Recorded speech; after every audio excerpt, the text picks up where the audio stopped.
Assalamu alaikum wa rahmatullah, que la paix soit sur vous. Une belle histoire, parce qu'elle est pleine d'enseignements. C'est celle d'Adam et Ève.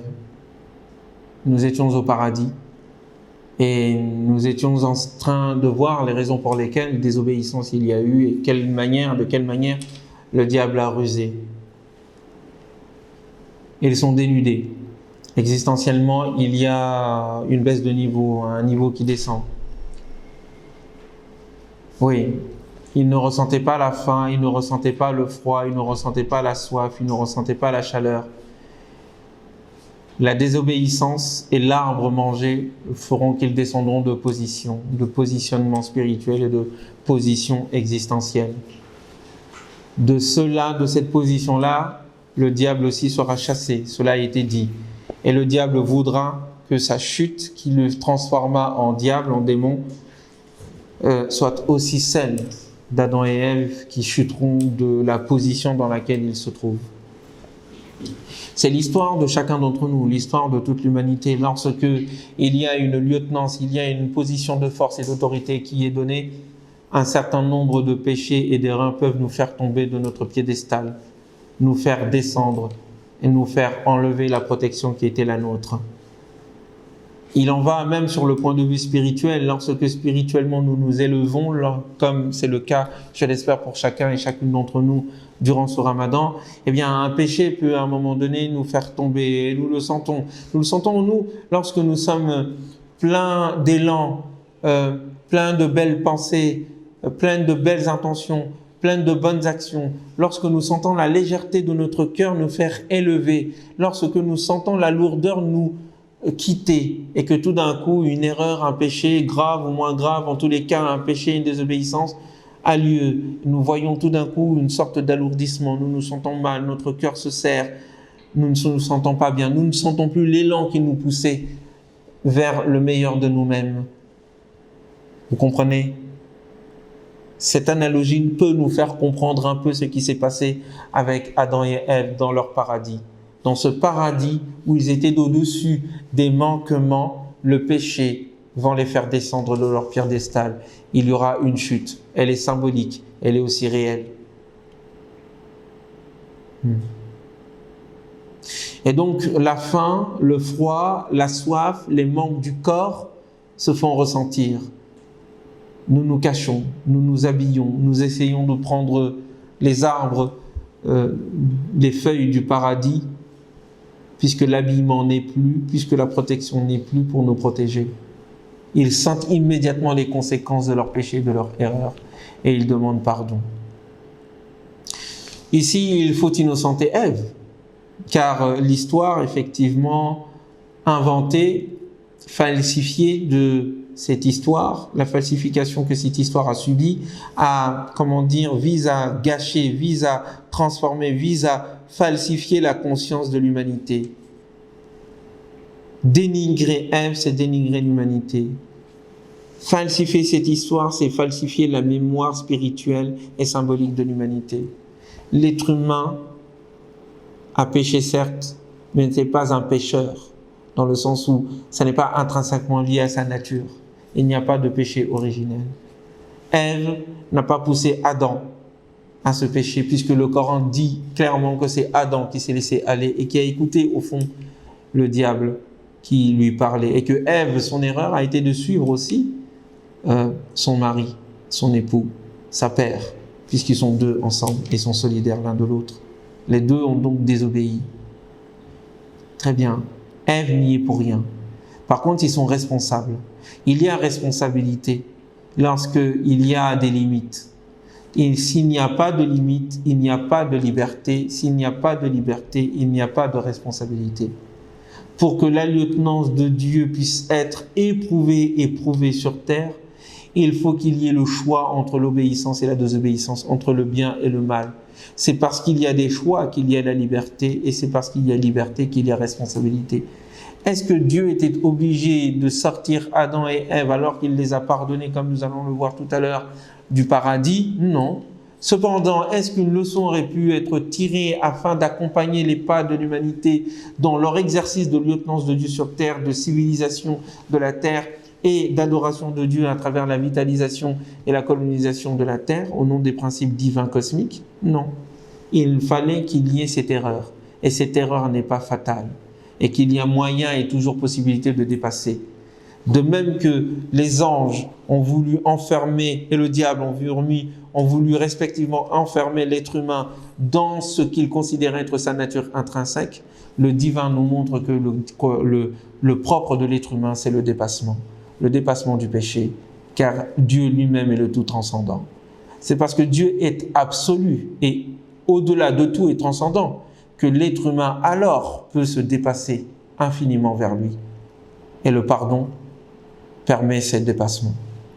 Mais si nous disons que péché il y a et que toutes les humanités, tous les êtres humains vont hériter de ce péché, eh bien à ce moment-là, nous gâchons, nous transformons symboliquement l'idée que l'être humain se fait de lui-même, et cela va avoir donc des conséquences dans la vie des êtres humains sur terre, en en faisant non pas des maîtres, en en faisant non pas des princes, en en faisant non pas des califes de Dieu sur terre dignes, mais en en faisant des êtres vils qui doivent subir souffrance pour se racheter et racheter leurs péchés.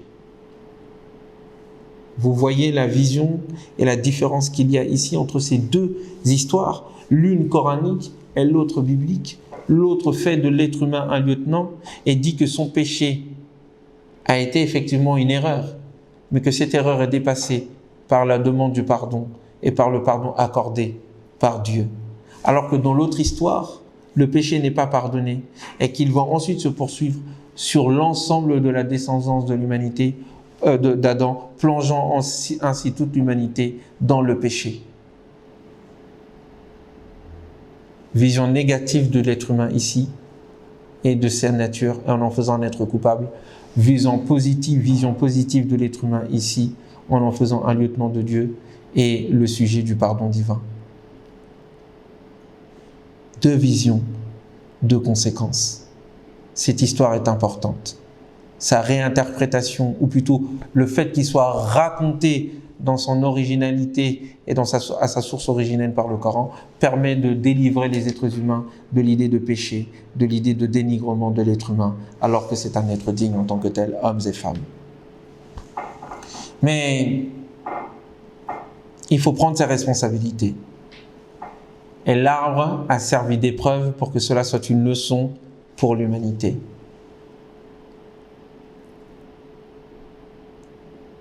Nous devons en tirer un certain nombre de, de leçons.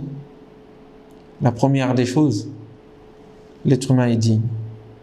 La deuxième des choses, nous sommes des lieutenants de Dieu sur terre. La troisième des choses, Dieu est plus grand que notre péché et qu'il nous a pardonné. Et que le péché n'est pas quelque chose qui s'hérite, car chacun est responsable de ses choix. La quatrième, c'est que les péchés, à un moment donné, peuvent nous faire tomber de notre piédestal. Mais qu'en même temps, avec l'effort, nous pouvons retrouver notre position d'avant et d'auparavant. C'est ce qui est promis à Adam. Fatalaqa Adam. Et Adam reçut de la part de Dieu kalimatin, des missions, des paroles. Certains disent des paroles à réciter. Par exemple, il y a une histoire qui dit que ces paroles que Adam aurait dû réciter pour se faire pardonner étaient Allahumma salli ala Muhammad, les bénédictions sur le prophète Mohammed. Bon, cette histoire est aussi fausse. Et même l'idée de dire que le prophète Mohammed, sur lui la paix, existait avant Adam de 1000 ans et que sa lumière préexistait à la création même du cosmos est une histoire farfelue que le prophète, sur lui la paix, n'aurait jamais acceptée et n'aurait jamais tolérée. Mohammed, sur lui la paix, est un être humain, issu de la terre, descendant d'Adam. Il n'existait pas avant Adam. Et cela est l'idée que Adam lui-même, pour se faire pardonner, devait prononcer une invocation qui chante les bénédictions du prophète Mohammed sallallahu alayhi wa sallam sur lui la paix, est une superstition aberrante que le Coran ne confirme pas. Bien au contraire, ce que le Coran dit, c'est que Adam et Ève ont demandé pardon à Dieu. Tu veux te faire pardonner, tu demandes pardon à Dieu, tu demandes pardon à celui envers qui tu as désobéi. Et tu n'invoques pas une quelconque invocation du prophète Mohammed et d'un autre prophète sur la paix, bien sûr. Très bien. Donc, histoire farfelue.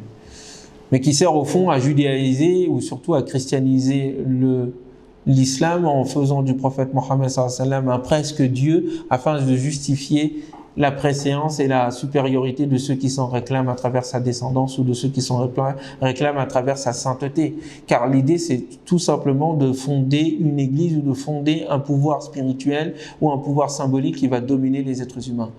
L'idée de faire de Jésus ou de Mohammed sallallahu alayhi wa sallam ou d'autres prophètes des surhommes n'a pas d'autre objectif que de justifier la domination de certains qui vont se faire passer pour des dieux ou des fils de Dieu ou des représentants des fils de Dieu, ou la possibilité que la divinité puisse passer à travers une lumière dans le corps des uns et des autres qui vont l'incarner. Ça n'est que cela.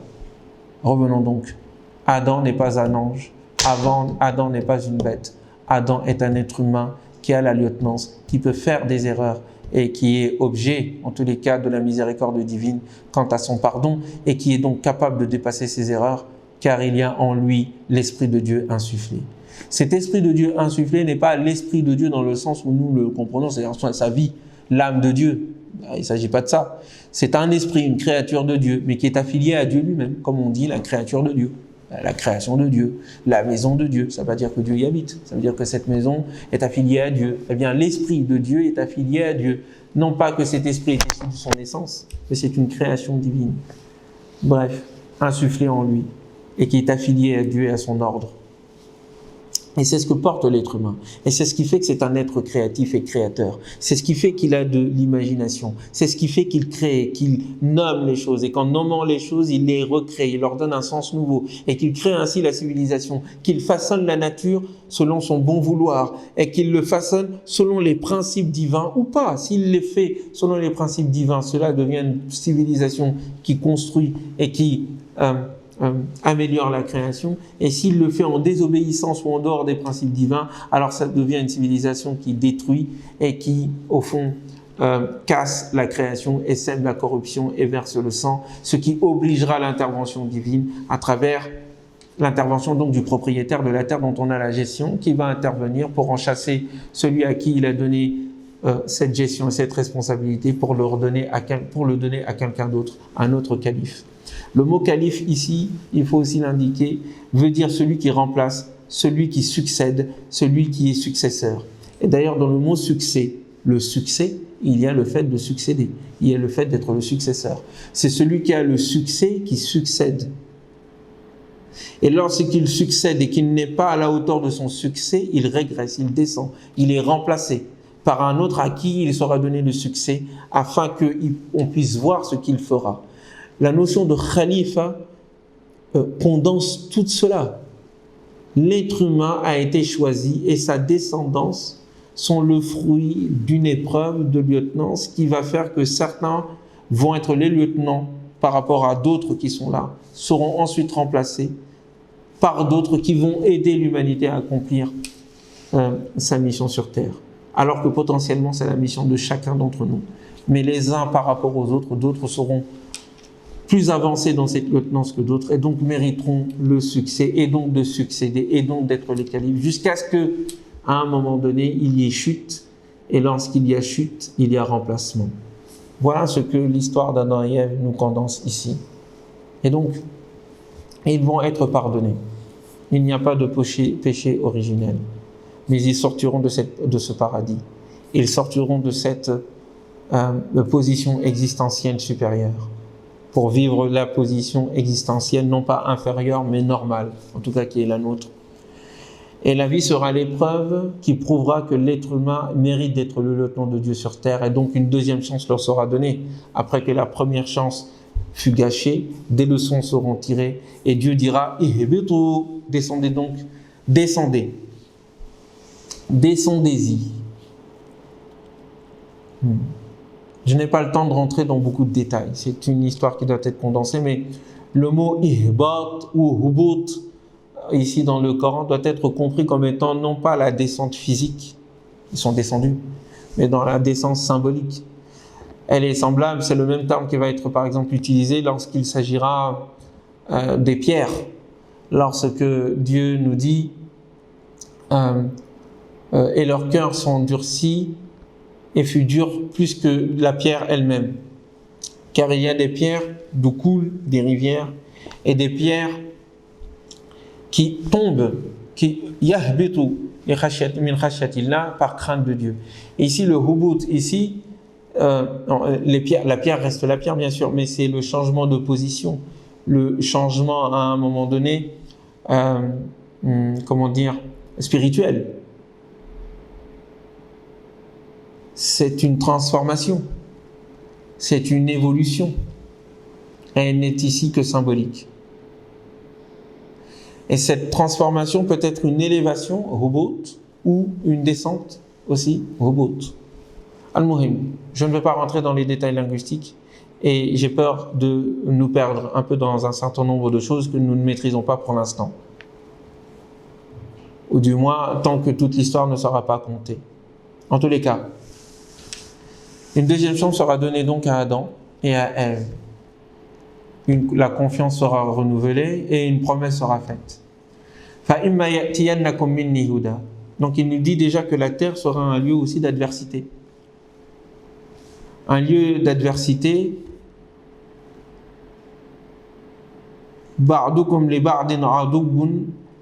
Descendez-y les uns pour les autres des ennemis, des adversaires. Les adversaires entre l'humanité et le diable. Cette adversité ne peut pas avoir lieu, ne peut pas se dérouler dans le paradis. Il faut que la continuité de la bataille, le défi lancé à l'humanité par le diable, puisse se réaliser, puisse se concrétiser. En tout cas, la bataille puisse se faire sur terre, dans cette vie, et non pas dans le paradis terrestre ou céleste d'ailleurs, d'une part. Et vous serez ennemis des uns des autres, car celui qui vous a fait sortir du paradis est un être qui vous veut du mal. Et l'oublier, c'est l'aider dans sa mission qu'il s'est donnée de nous faire perdre tous. Et ce sera aussi un lieu sur terre provisoire, vers un temps, avant le retour vers Dieu. Et durant cela,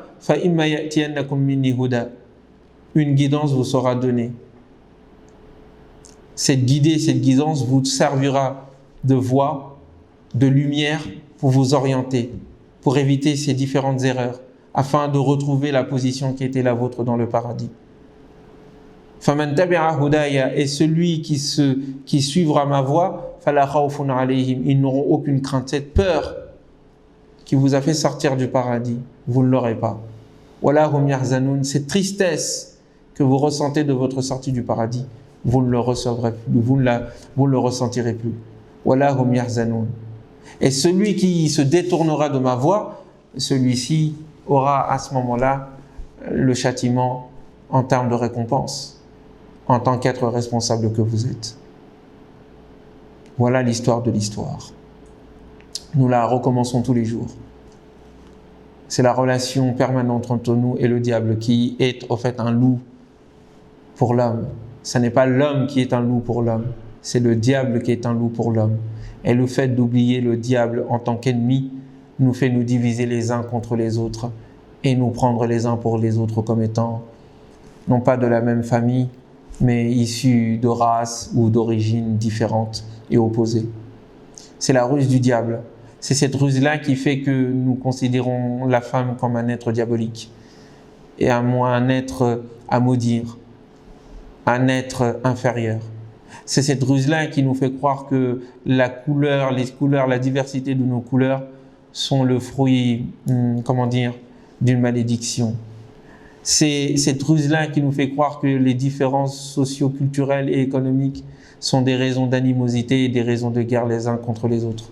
C'est cette ruse-là qui nous fait croire que les subsistances sur la terre ne nous suffisent pas et qu'il faut donc que ne pas partager, s'en accaparer, l'accumuler afin de ne pas partager, afin de pouvoir continuer à vivre et se croire infini, éternel. C'est cette ruse-là, au fond, qui crée la perdition que pouvons à un moment donné connaître face à la pollution écologique, à la pollution de l'atmosphère qui correspond à la pollution de nos cœurs et de nos esprits et de nos politiques. C'est cette ruse-là qui ne nous fait pas prendre conscience de l'unité de l'humanité, de l'unité qui préexiste entre la terre et le feu et qui fait que le feu ne peut pas être l'adversaire, ne peut pas être l'ennemi de la terre et vice-versa. C'est cette ruse-là qui nous fait croire en ces illusions. Il faut donc revenir à la voie, revenir à Dieu, revenir à sa révélation pour accomplir notre humanité. Tel est le rôle et le sens de cette histoire qui nous est racontée. À nous d'en tirer toutes les leçons et de construire une civilisation qui soit à la hauteur de la promesse faite avec la venue d'Adam et qui fit que les anges se sont prosternés devant lui. « Inni ja'ilun fil ardi khalifa » je vais établir sur terre un lieutenant. Et le projet de Dieu jamais n'est contrecarré. C'est un projet à venir. Soyons les briques de sa réalisation totale et universelle sur terre. Que la paix soit sur vous. Bon Ramadan. Assalamu alaikum wa rahmatullah.